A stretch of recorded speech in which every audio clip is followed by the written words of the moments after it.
everybody. Welcome to Morning Coffee. It's your girl Tammy coming at you on this Friday with your encouraging word. If you are joining us for the first time on this channel, my name is Tammy. This is a Christian-based channel, just here to give you an encouraging word on Mondays, Wednesdays, and Fridays to increase your faith and deepen your walk with God.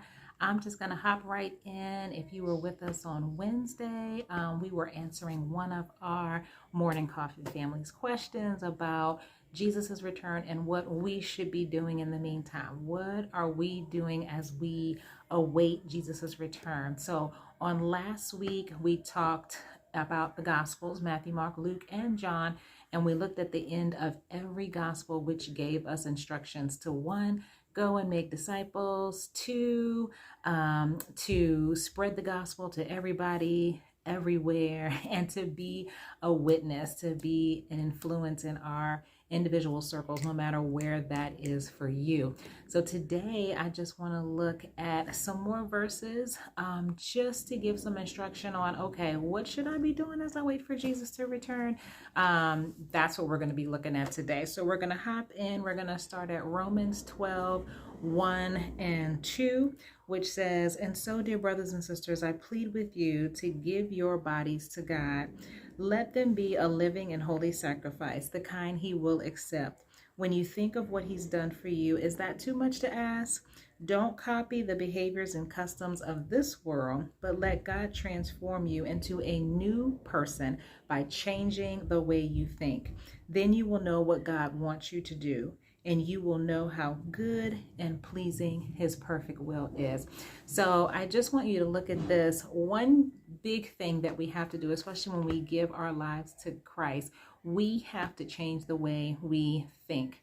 So we're no longer thinking the way the world does. We no longer perceive things and look at things the way the world does. We want to look at them the way God does. So we have to transform our mind, it says, to be that new person that God has called us to be. So that's really important when we think about how our life changes or what we need to do while we're in this waiting period for Jesus's return. We need to be changing our mind, renewing our mind with this word. Everything this word says is God's book to us, his book of love to us, so that we'll know how we are to think, how we are to act, how we are to behave, how we are to address certain situations. And we go through this process, and it's a never-ending process. You will never arrive. You'll never get to that point where you'll never need to transfer anymore. It's a daily process where we are constantly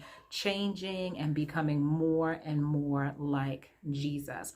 And when we do that, then we affect others around us, and we open up that door, like we said on last time, we open up that door so that we can invite others to come to Jesus as well. So that's the chapter 12, Romans chapter 12, verse 1 and 2. Want to look at just those two today, two verses there. And then over in Hebrews, we're going to go there too. Over in Hebrews 12 and verse 1, it says, "Therefore, since we are surrounded by such a huge crowd of witnesses to the life of faith, let us strip off every weight that slows us down, especially the sin that so easily hinders our progress, and let us run with endurance the race that God has set before us. We do this by keeping our eyes on Jesus, on whom our faith depends from start to finish." So here's another thing. One, we have to transform, our minds. Two, we have to strip off those things that easily will cause us to fall, or those weights that will easily cause us to fall into sin. We strip all of those away. And how do we do that? By keeping our eyes on Jesus.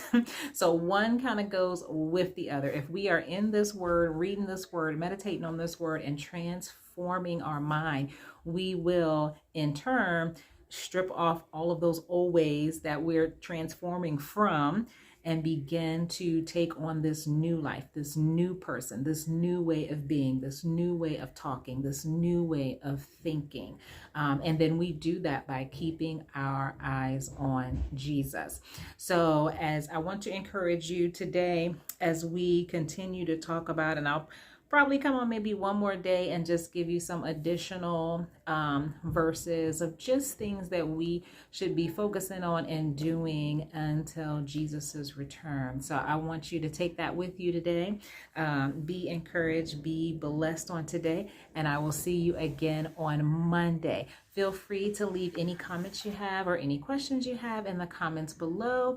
And also, if you have any topics or any books in the Bible that you just want to learn more about or you have questions about, you can put that in the comments as well. And we will get to those, just like we're doing this one. We'll get to those on Monday, Wednesday, and Friday. Thanks so much. Be blessed.